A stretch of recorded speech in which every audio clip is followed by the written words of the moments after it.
বিভিন্ন মুভিতে আমরা দেখেছি যে মরুভূমির মধ্যে এক ফোঁটা পানি পান করার জন্য হাহাকার লেগে যায়। আর আমরা এখন ঠিক মরুভূমির মাঝখান দিয়ে জাহাজ ভাসিয়ে নিয়ে যাচ্ছি। বলেন তো আমি কিসের কথা বলছি? হ্যাঁ, আমি এখন সুয়েজ খালের কথা বলছি।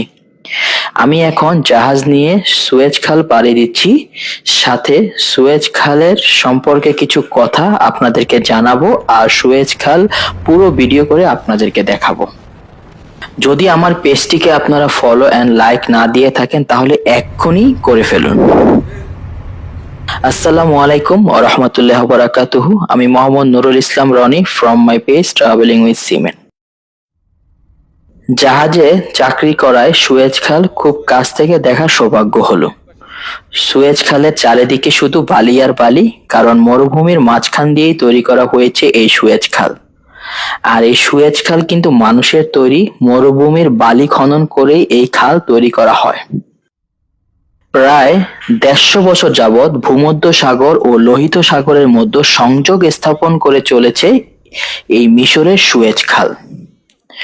মিশরের সিনাই উপদ্বীপের মরুভূমির বালি খুঁড়ে এই খাল তৈরি করা হয়েছে।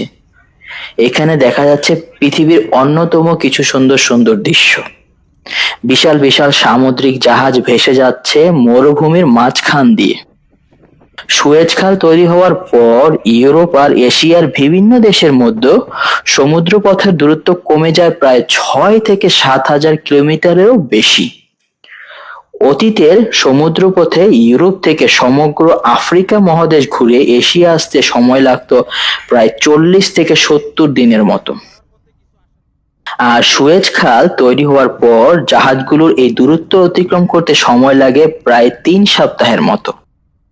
বর্তমানে প্রায় ১০% সমুদ্র বাণিজ্য হয়ে থাকে এই সুয়েজ খালের মাধ্যমে।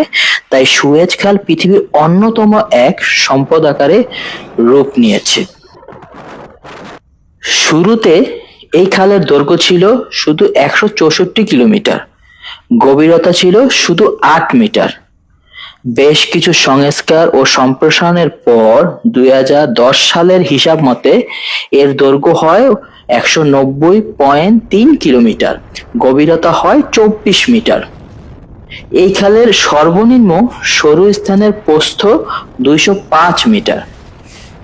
খালটি উদ্বোধন হয় ১৮৬৯ সালে এবং উদ্বোধনের সময় এর দৈর্ঘ্য ও প্রস্থর ক্ষেত্রফল ছিল ৩০০ বর্গমিটার। পরবর্তীতে এটি ধীরে ধীরে বহুগুণে বৃদ্ধি পায়। ১৯৫৬ সালে জাতীয়করণের সময় এর